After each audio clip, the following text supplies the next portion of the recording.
President Donald Trump stay off the ballot?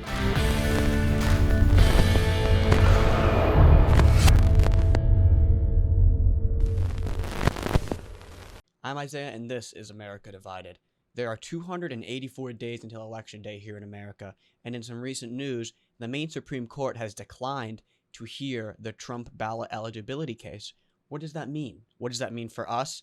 Let's take a look here. According to CBS, Maine's top court Wednesday evening declined to weigh in on whether former President Donald Trump can stay on the state's ballot, keeping intact a judge's decision that the U.S. Supreme Court must first rule on a similar case in Colorado. Maine Secretary of State Sheena Bellows, a Democrat, concluded that Trump didn't meet ballot qualifications under the insurrection clause in the U.S. Constitution, but a judge put that decision on hold pending the Supreme Court's decision on the similar case in Colorado.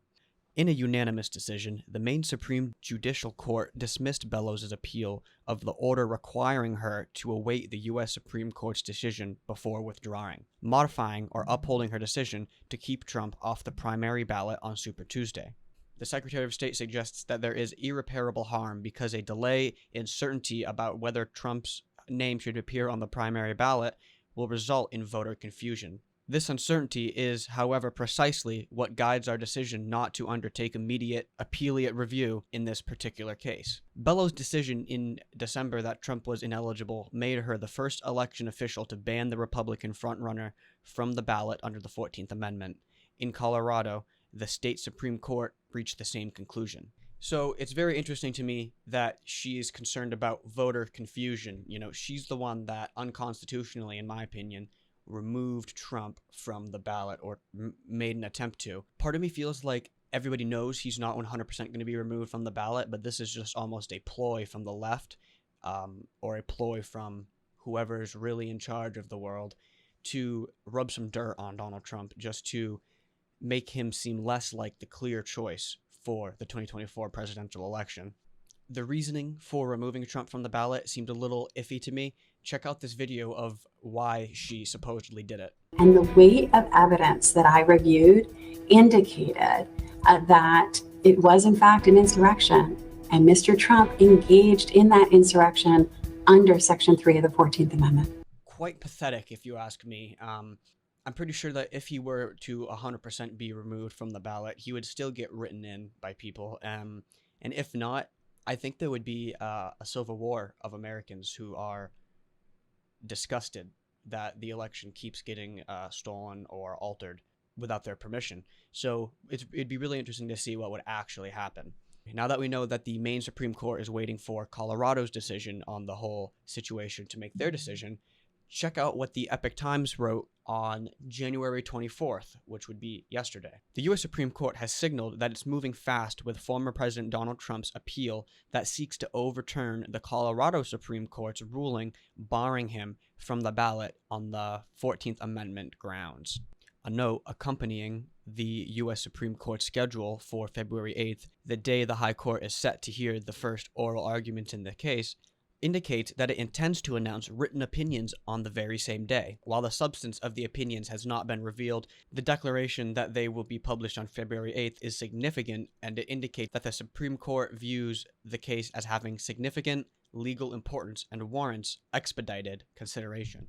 The question that the former president's attorney presented for consideration in their January 3rd petition was whether the Colorado Supreme Court incorrectly ordered President Trump excluded from the 2024 presidential ballot. This is very, very interesting. I find it interesting that the Supreme Court takes such interest in this. I would be worried if a majority of the Supreme Court justices were appointed by Democratic presidents, but the fact that 6 of them were appointed by Republican presidents makes me feel good that maybe it won't be an unfair ruling in the end for President Trump or against President Trump. I personally do not feel like he was involved in insurrection. That's just my opinion. I wasn't there. What do you guys think? Let me know down in the comments below. That's been something that's been really curious. A lot of people say that it was him that caused it. He called for it. But he also put on Twitter that he calls for peace and no violence. It's a sketchy situation. It's very airy, but I do not think that he was involved completely in an insurrection. Maybe Trump supporters there were involved in it, but that doesn't, one, account for every single Trump supporter, of course, and number two, doesn't put the blame 100% on Donald Trump. People can choose to do whatever they want. Nobody makes anybody do it. So what do you at-home Americans think about this little update on the situation for Trump's eligibility of the ballot? Do you still feel this was unconstitutionally done? I sure do. I'm sure you do. Let me know some more of your thoughts, just some rough ideas. Let me know. Put them in the comments.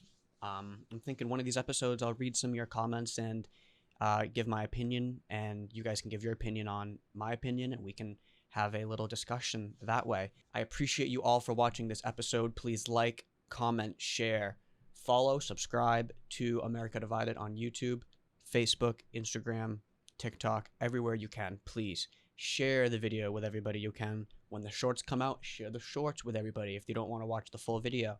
There is lots of content out there for you to watch, so please check it out and share it with people.